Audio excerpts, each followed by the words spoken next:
It's the first time I'm doing this, so welcome everybody. I am so pleased to see you all here and that the technology has worked.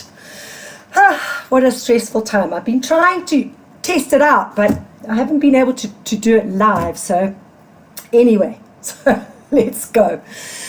So today we're going to learn a little bit about how to produce radio-ready tracks from the comfort of your own home. Fantastic. So why are we here? When was the last time you got to jam along with Nashville's best session musicians? And probably your answer to that is going to be never, but it's on my bucket list. So, and how would you like these musicians to work on recording your track? Would you like to produce a radio-ready track in the comfort of your own home in a matter of minutes? And here's an example. Here we go. This is a track I recorded a while back.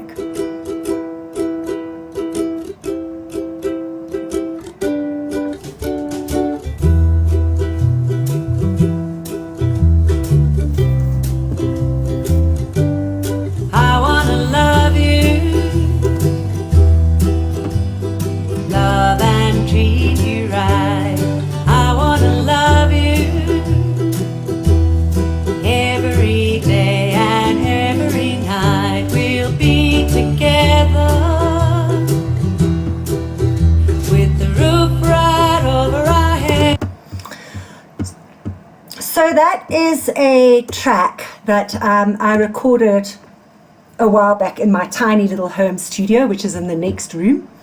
And I'm going to let you into a little bit of a secret. I was not playing the uke or the guitar on that track. I was only doing the vocals, okay? Would you love to have lots of different instruments play on your tracks, but you don't have the necessary skills? So you maybe are like me. You're a little bit hesitant on the guitar, and you can't play the piano or the bass, but you'd love to have those instruments on your track. So if you can imagine for a moment that you have multiple talented musicians who play multiple instruments at your immediate disposal, and they're ready to record 24 hours a day, 7 days a week. And these musicians can immediately play what you want them to play expertly. No rehearsals, no overdubs, no retakes. And how about if these are real professional session musicians? These are people that record professionally for their living in places like Nashville. Okay, so if you answered yes to any of those questions, you are in the, thank you.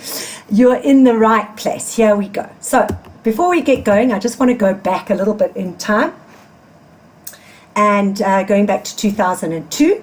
So those are some lovely pictures of me and my band partner Cuz. It's about 1999 these pictures were taken. So in mid 2012, I wanted to get back into music.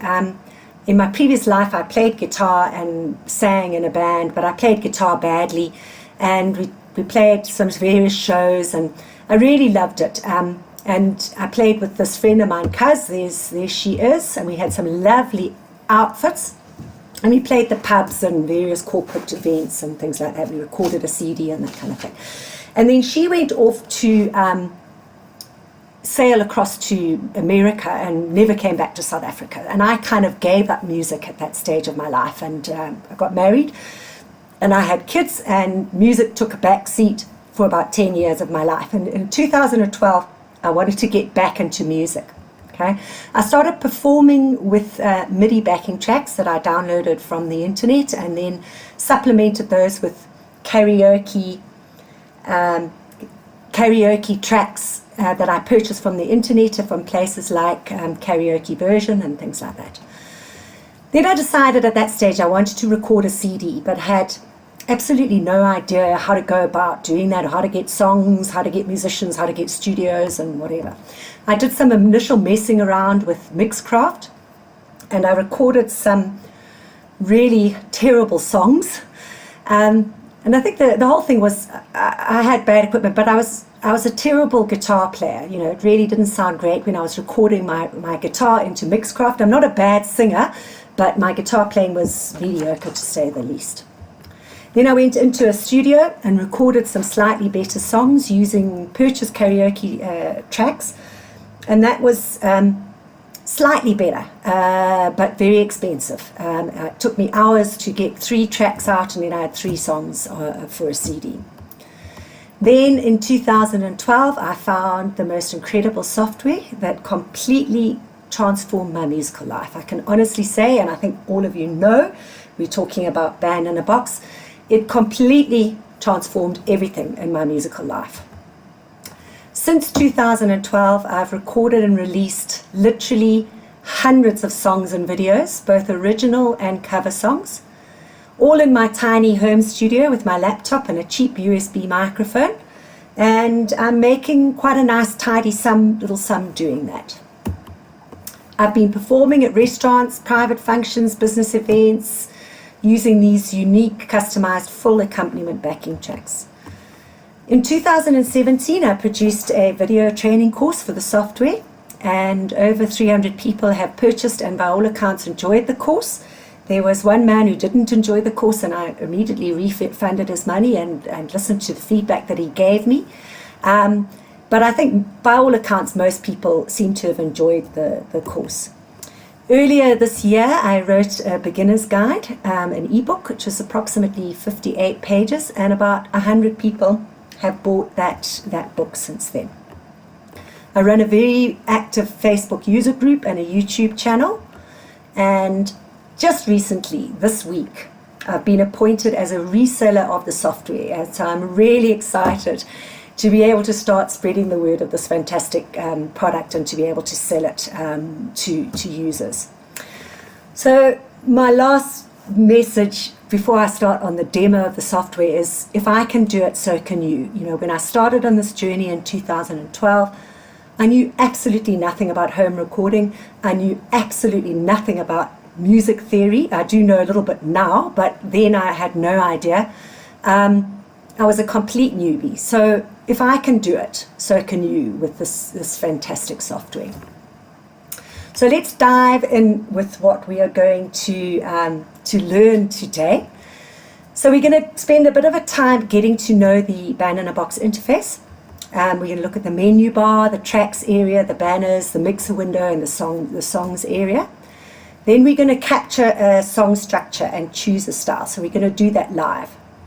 We're going to choose a style. We're going to go and get the chords. We're going to get the key. We're going to capture the song name, start and end, number of choruses, and key. We're going to capture the chords. We're going to change the key. And we're going to experiment with style and tempo. Then we're going to refine that backing track. So we're going to swap out specific instruments for other instruments. We're going to make specific instruments play in only certain sections of the song. We're going to add another instrument, and we're going to add even more instruments. And then we're going to add an instrumental solo. Then we're going to add some backing vocals. We're going to use stops and holds to add interest. And we're going to add lyrics to the file. And then finally, I'll end off with an introduction to recording live instruments or vocals using Band in a Box. That's a very, very in-depth discussion, and we're not going to have time to do much more than just a basic introduction today. And then I'm going to wrap up with today's special offer. And if there's time, we'll have some Q&A. The session is going to last an hour. So 45 minutes we'll be finished. So if there's any time, I will answer Q&As that come through on the chat, but I will go back afterwards and answer all the questions that you type into the chat. So if you go and have a look at the replay tomorrow or the next day, I will answer all your questions there in the chat. So feel free to type whatever you like in the Q&A, in the questions, but I'm not going to be watching those while I'm doing the presentation. So let's dive straight in with Band in a Box. So the first thing that you'll see when you open Band in a Box is this interface.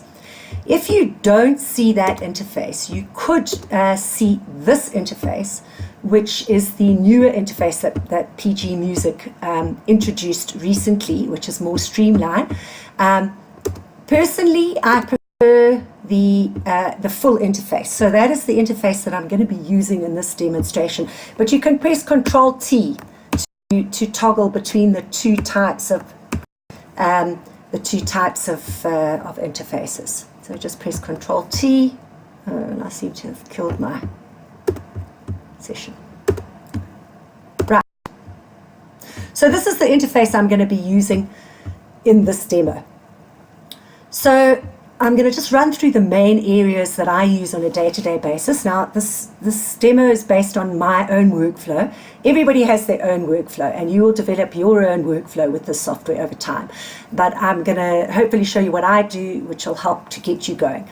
So this top area of the screen is what I call the menu bar, and it's similar to all the Windows normal menu bars.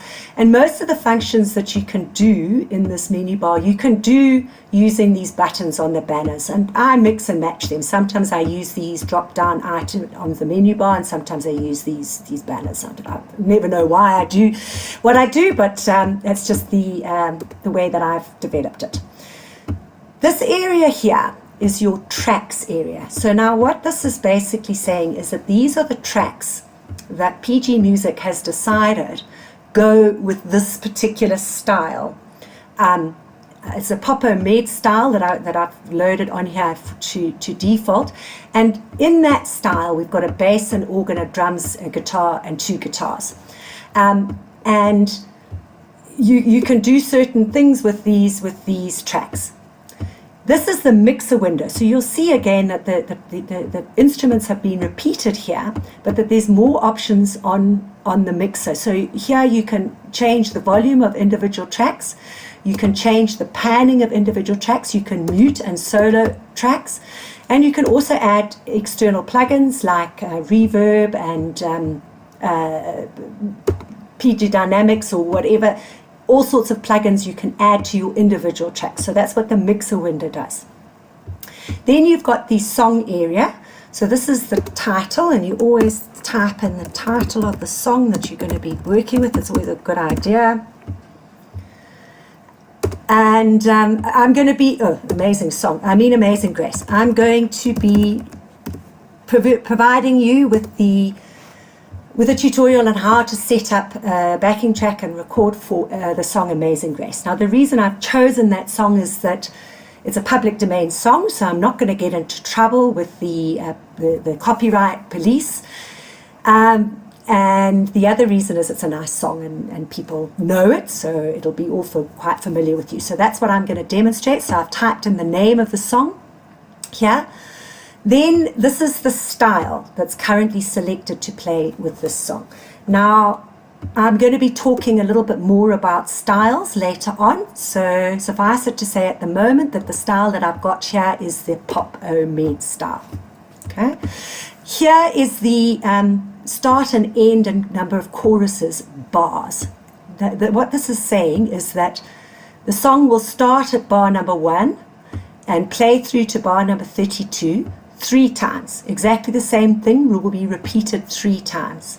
Okay, this here is showing you that it's this is an even beat 8. So there's different settings that you can use here. You've got even 8, you've got swing 8, even 16, and swing 16. But these settings will get set depending on the style that you choose. So you don't have to worry about them too much. Just take note of what they are. And then the time signature, again, that gets set by the style. So you don't have to worry about it, but as I say, just take note of it. And then finally, this is the key, and C is always the default key that Band in a Box opens up a new session with. Sorry, and here is the tempo, the beats per minute. So by default, it's 120. This here is the chords area in Band in a Box, and this is where all the magic happens. You'll see this in a moment. Okay, so I am going to demonstrate setting up a backing track for Amazing Grace very, very quickly. So the first thing you're going to want to do when you're setting up a backing track is to select a suitable style. Okay, so you go into the style picker menu and just press this clear button, and that will clear any filters that you had applied here. It'll just clear them, right? Now, in this little box here, just type in the name of the song that you're wanting to make a backing track for. So we're trying to make a backing track for Amazing Grace. And you can see here that PG Music has got 3 versions of Amazing Grace in their songs database. One is an American traditional, which is a folk, and it's a waltz, and it's an even 8, and it's a tempo 85. Okay. Then the second one is a Alan Jackson version, and it's a country piano ballad. It's also a waltz, but it's a slightly slower tempo at 75.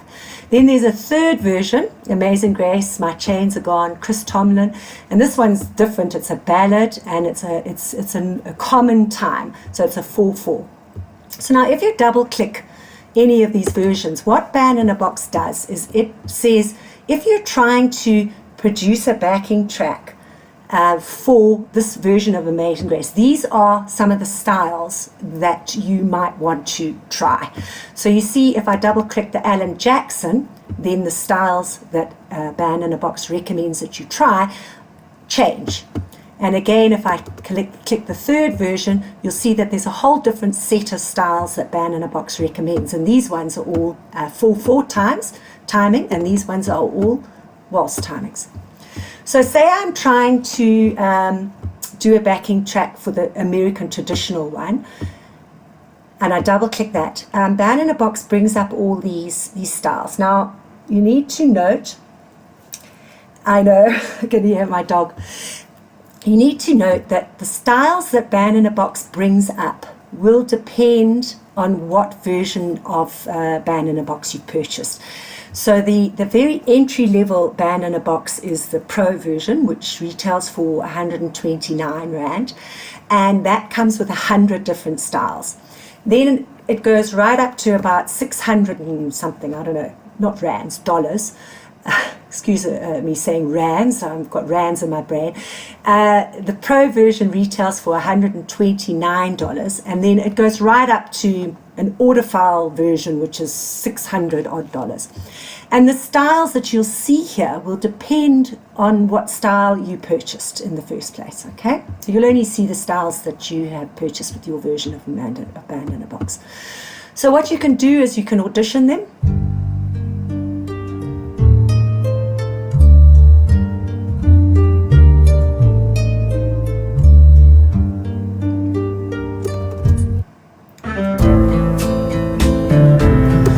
So they're all different styles, and I can go all the way down and audition all these various styles. But what I'm going to do is I'm going to choose a style called CWaltZP, which I know is available in the Pro.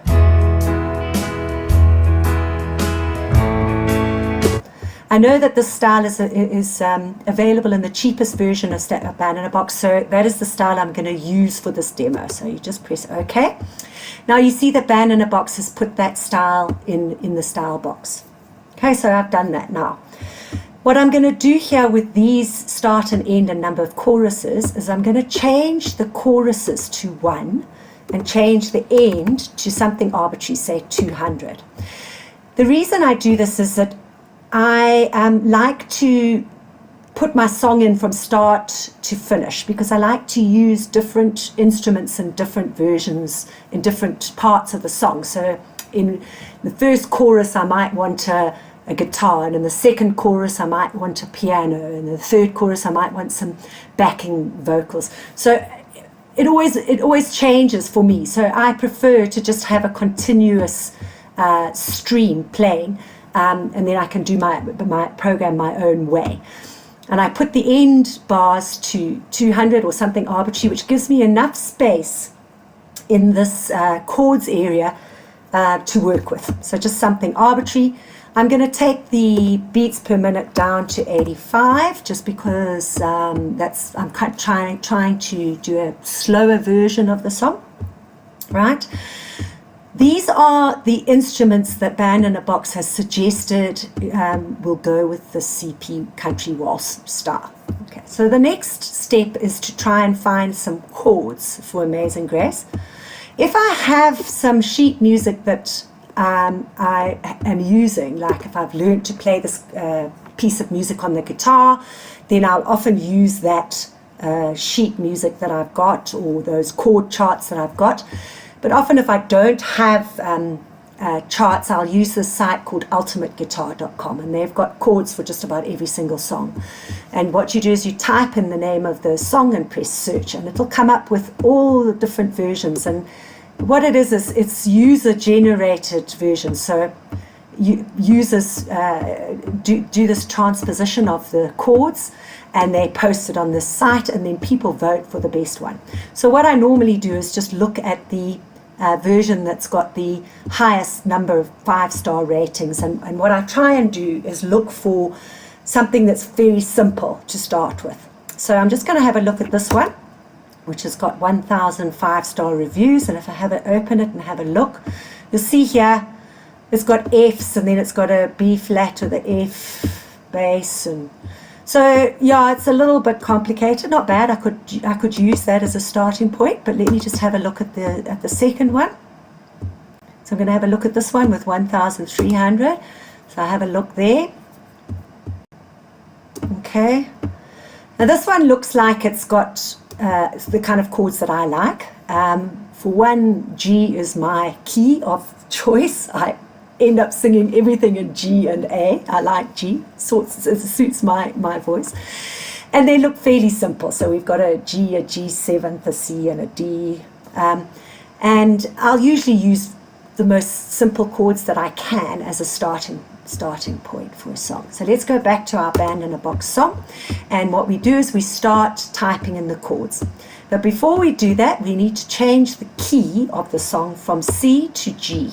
Okay, now I know that the song is in G for a whole lot of reasons, and it might not always be that simple, but because this starts with a G and ends with a G, all the chords tell me that this song is in G. Now I know that this song's in G, so I change the key to G, and then I start typing in the chords into the chords area in Band in a Box. So what I'll normally do is just double click on the third bar, and leave 2 bars of G playing as introduction. And you can go back at a later stage and change, put a more intricate introduction if you want. But that's how I always start out, is just 2 bars of the opening chord, and then I start typing in the chords. So I go here and have a look here at the chords. So we've got a G, G7, C, G, and then a D. So let's just start typing those in. C, G7, C, G, G, G, D, D. Okay. And then it repeats that first line, and then E minor, D, G. Okay, so I'm just going to type in the first line again. G7, C, G, and then E minor, what was it? E minor, D, G, D, G. Okay. It might take a little bit of messing around to get these chords in the right place. Sometimes you might want to put them there, or they might need more space. So what you're going to do is you're going to type them in and then press play and try and sing along and make sure that you've got the chords in the right place. So you just press generate play, and it'll generate the backing for you.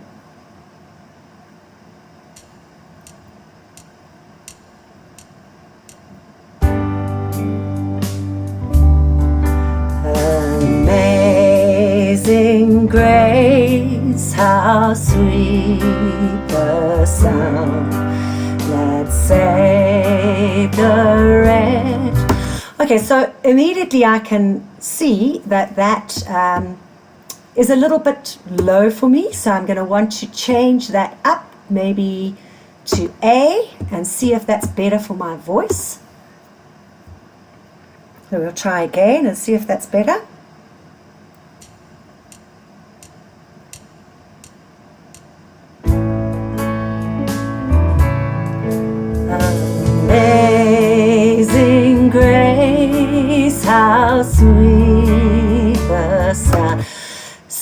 key of A is definitely better for my voice. So now what I'll do, I know for this song that the chords are exactly the same for the chorus as they are for the verses. So I'll just literally just copy them down as many times as I want to repeat. So let's just do, that's one chorus, one verse, one chorus, make it very short. So now you see this little blue box here, that is what we would call a part marker.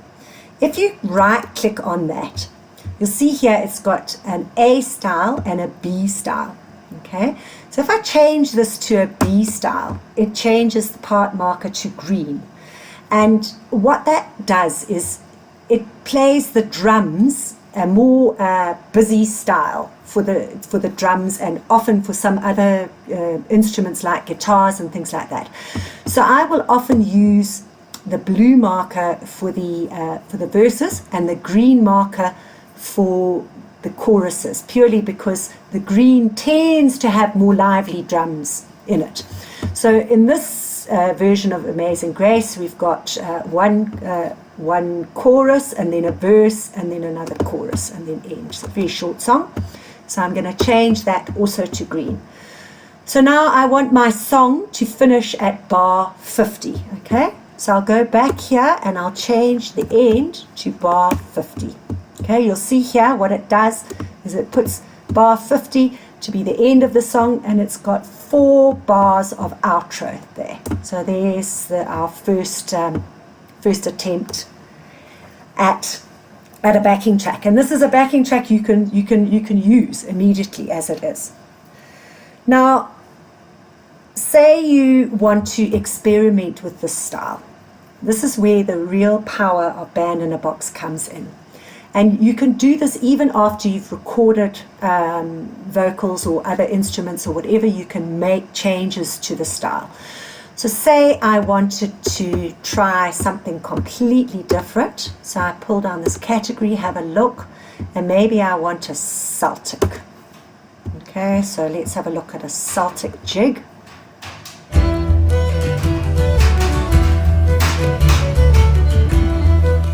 That's going to be very interesting, but it's a possibility. So I'm just going to press OK. And you see here the bandbox has changed the style from the waltz, the country waltz, to a Celtic jig. And it's also changed the feel and the time signature. So this is a 3/6/8 time signature in this style. And it's changed the instruments that were in that style. So now if I play it, I'm going to get a Celtic jig version of Amazing Grace.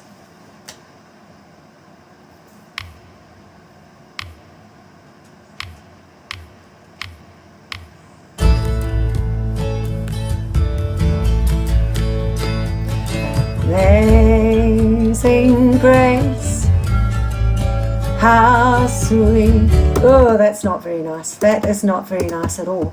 Let's try something a little bit different. Okay, it doesn't suit the style of that at all. So let's do show all categories. And let's try a waltz. So I'm going to just type in waltz and see if I can find something that's maybe, let's try a jazz waltz. That might be a bit better.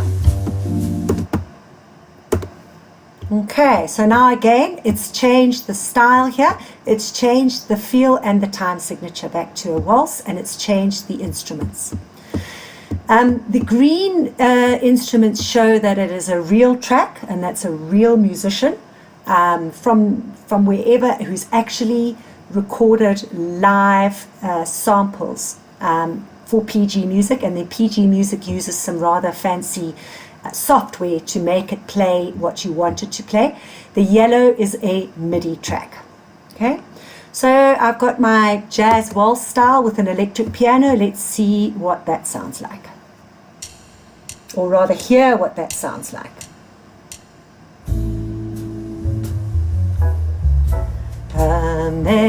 Amazing grace, how sweet the sound that saved a wretch like me.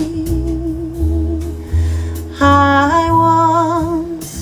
So that really is a hugely powerful feature of Band in a Box, just to be able to change the style and to be able to change the key and the tempo, and you'll change up your whole track. So for now, I'm going to go back to my country style, okay, which I had in the beginning that I really liked. And what if I want to add another instrument to my backing track? These white tracks here are showing you that these tracks are available to use. This melody and the solos tracks are not being used by this particular style. So if I just right click the melody and I select real tracks. Okay, so say I want a harmonica.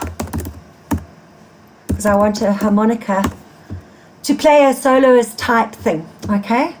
You see here I've got lots of different harmonicas to choose from. Now again, the tracks that you will see here will be dependent on the version of Band in a Box that you've purchased. So the Pro version comes with 300 different instrument tracks, whereas the Ultra I think comes with like thousands, I'm not too sure.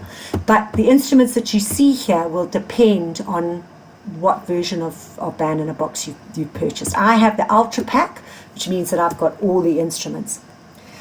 So these are the harmonica tracks that I've got to choose from. Now I know that my song is a waltz, so I'm also going to type in waltz here, just so that I get all the harmonica waltz tracks. You can see here that there's two harmonica waltz tracks, real tracks. So one is at a tempo of 140, while the other one is a tempo of 85. So now it's always best to choose the real track that's closest to the tempo of your song, because otherwise Band in a Box has to stretch and try and squash or move around this track to fit in with the tempo of your song. So you need to select one as close to the tempo of your song. So I'm going to select this one, which is at 85. So I just double click it. Just to hear it on its own. Okay, so that sounds like that will work. So I'm just going to press enter. And you see here that Band in a Box has added a harmonica onto the end, and it'll play through for my song. You'll hear the harmonica playing now.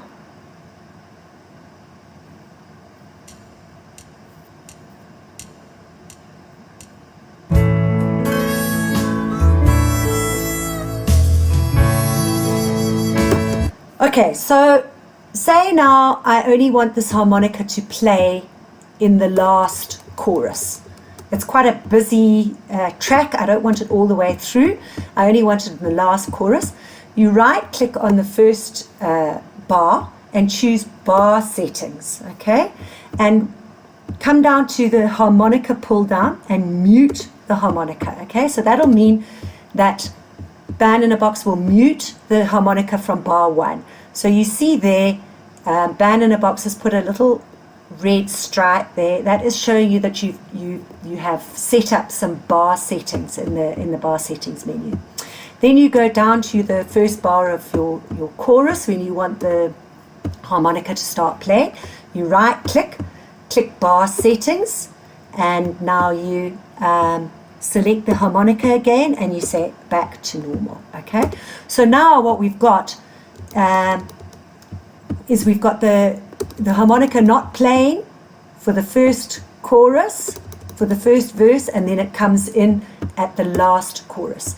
So if I just play from bar 31, you'll hear it not playing for bar 31, 32, 33 and 34, and then you'll hear it come in at bar 35.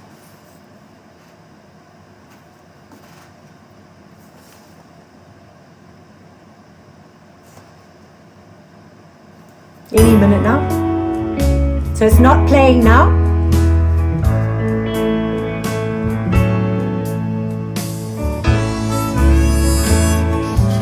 There comes the harmonica.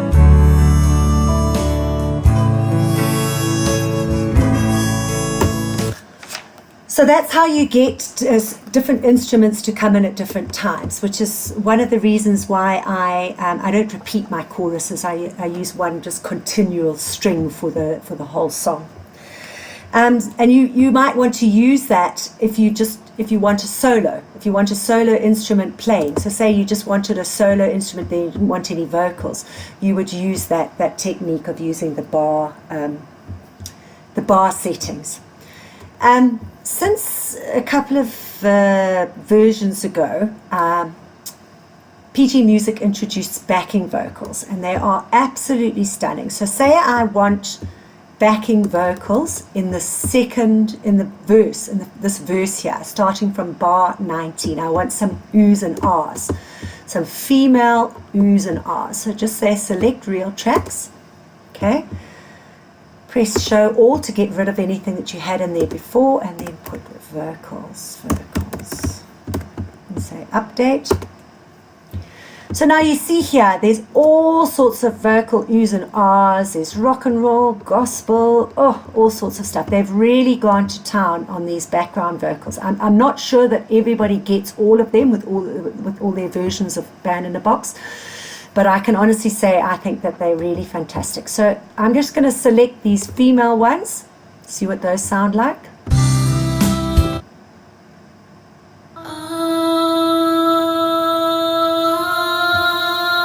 Isn't that just absolutely stunning? Okay, so I press OK. I want those female oohs and ahs. Now, if you're on the ball, you will notice that those oohs and ahs were not waltz oohs and ahs, but it doesn't seem to make any difference. And you know, my view is there's no rules in music. You can do whatever you like, whatever you think sounds good, do it. Don't worry about the rules, just do it. So I've put something that's a 4/4 common time in a song with a waltz, and it seems to sound okay. So let's hear what it sounds like.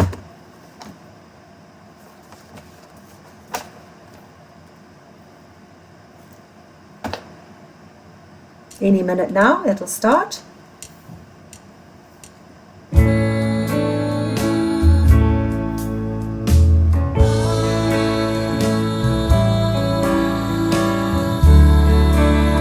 Isn't that just absolutely stunning? So again, you would use the bar settings to turn those on and off. Go to the bar settings and say, okay, the vocal oohs I want to mute from bar 1, okay? And then I only want them to come in at bar 19. So right click on bar 19 and click the bar settings and say back to normal. And then mute them again at the end of that verse. Settings, mute them again, and now we'll have the vocal oohs and ahs just playing in that section of the song. So if I play from bar 15, you'll hear them not playing in this section here, and then they come in here.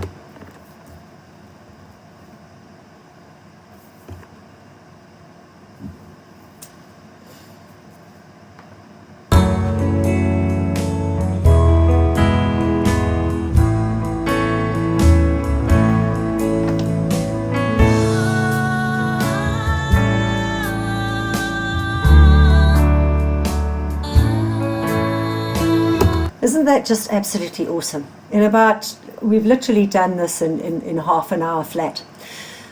A couple of other things I just want to show you on the backing track, and then I'll talk about recording the vocals. Often when you play with a band, you know, the band will have a nice long strum, say in the intro or in the last bar before they go into the verse. You know, they'll have one dong. You know, I can't really make sound of a guitar, but you know what I'm saying. They just make one held chord or one held strum to lead you up to a certain point. So they're what we call stops and holds. So in order to do this, you position your cursor on the bar that you want the stop or hold to play. So I'm going to put two held chords on the two bars of the intro for you to see what that does. So right click there and go to the chord settings. Okay, now you see here this rest type, just pull that down and say hold chord. I haven't actually played with the other types of options, but you're welcome to do that. And you want a hold for all the instruments. Okay, so you see here it's put a little A and 3 dots, and I'll do the same again for here. Right click, go to chord settings and put hold, and then what we're going to hear is two, don't know what happened there, let's try that again. Hold chord, all instruments. Okay, so it's going to be two nice long strums, and it's going to be for all these instruments: bass, piano, drums, guitars, harmonica and vocal ooze, although the ooze and ahs aren't playing here. We'll just have one long strum. So I'm just going to hit generate.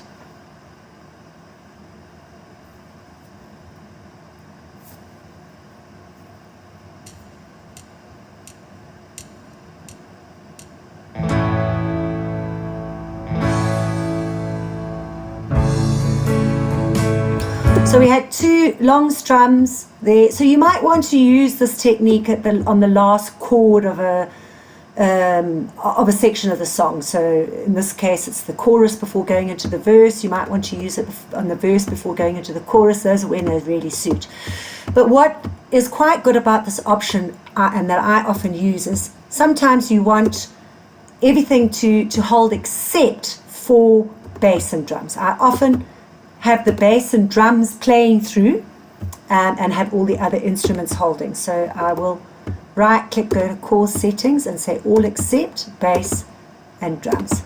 Okay, so there you see it's put a B and a D, so that's saying a hold. It'll do a single strum for all the instruments except for the bass and drums. So this is what it will sound like.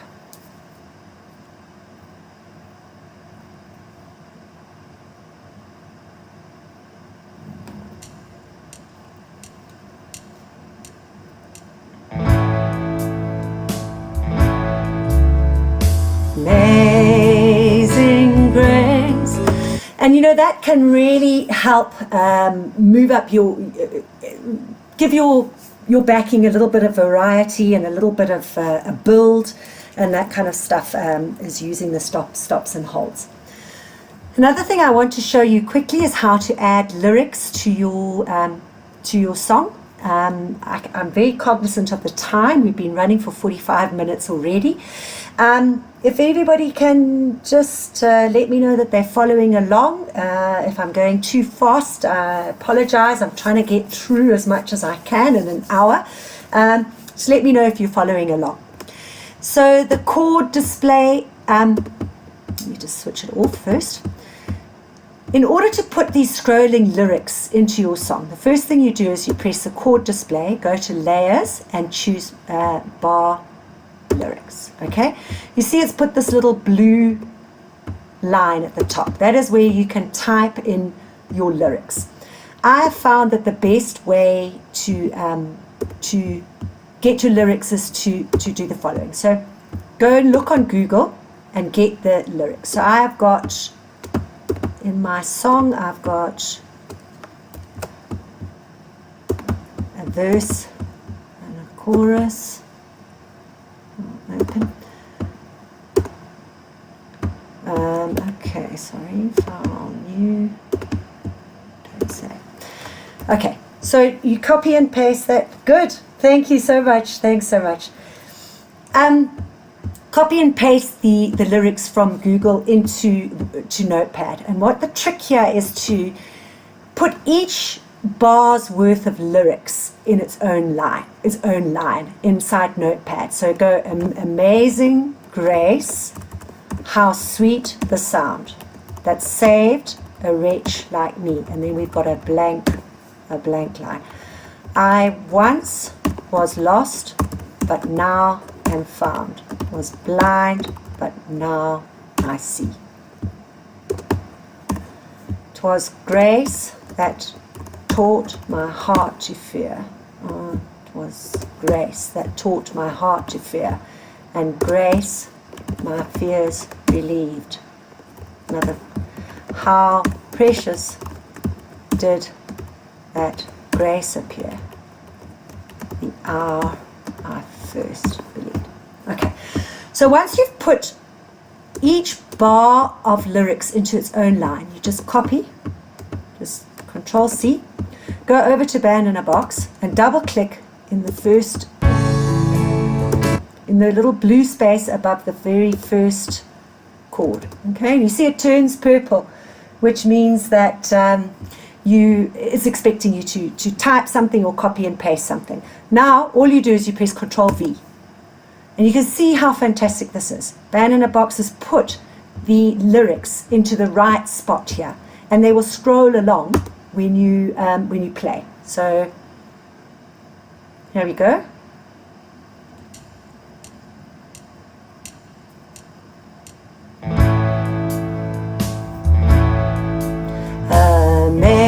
Amazing grace, how sweet the sound. And there you go. You've got a whole backtrack with lyrics and everything in there. It is absolutely fantastic, even if I say so myself. And it has literally taken us just over half an hour to do that. Now, recording vocals. That is a big subject that I'm only just going to be able to introduce you to and be able to do a very, very quick demo of how to do it. Your vocals and your instruments will be as good as your microphone, really. So you do need a microphone to be able to record. But that said, you don't need to spend an absolute fortune on a studio mic. So this particular song here is This Love. You see this here? This is a USB microphone, and it costs $99. It's a Samsung Meteor. And you just plug it straight into your computer. That's all you do. So this wire goes straight here, straight into the USB port of my computer, and I think you'll agree. We'll share the shelter.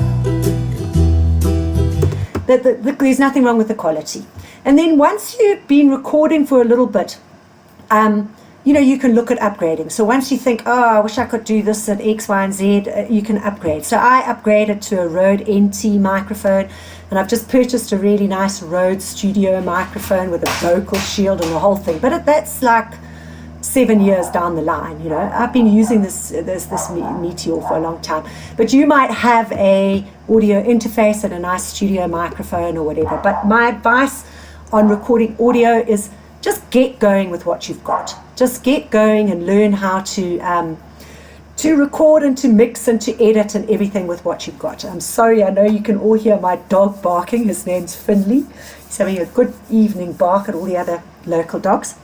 Right, so once you set up your audio driver, and I'm not going to be able to go through that because it's going to depend a lot on what device you have, you press this click record audio, and you can see here it's giving you some ideas. You shouldn't ever be in the red. You should just be in the yellow, okay? You shouldn't really even be touching the red because that means that it's clipping. So my levels are a little bit high. Maybe they could come down a bit, but for now I'm just going to leave them there.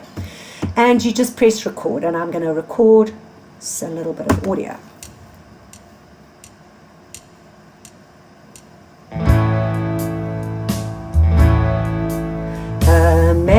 Amazing grace, how sweet the sound that saved a wretch like me.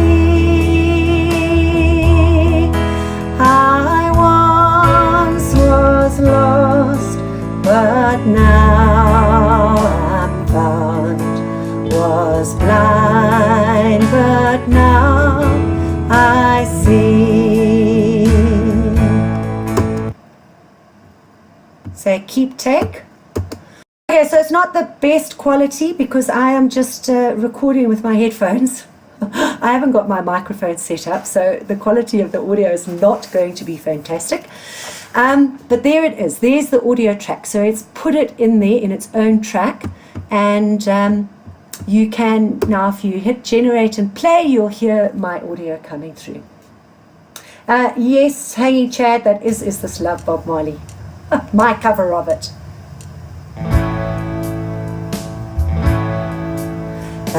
Amazing grace, how sweet the sound. Okay, so it's a little bit loud and it's not a great quality, but you get the picture. So now, when do you save this Band in a Box song? Okay, so I'm just going to go save as Amazing Grace. Okay, to replace it. Oh, it says unable to save it. Okay, anyway. File Explorer. What Band in a Box does is it puts your vocal in a WAV file with exactly the same name as the SGU. So this is your Band in a Box file. This SGU is where the Band in a Box file actually sits, and then this is your background vocal. So if your lead vocal. So if I double click this, you'll see it's just a file of my recording. Amazing Grace. So that's how you know where the vocal is sitting. The actual audio doesn't sit inside the Band in a Box file. It sits as a separate file. Okay, so that basically covers a very, very, very quick overview of Band in a Box.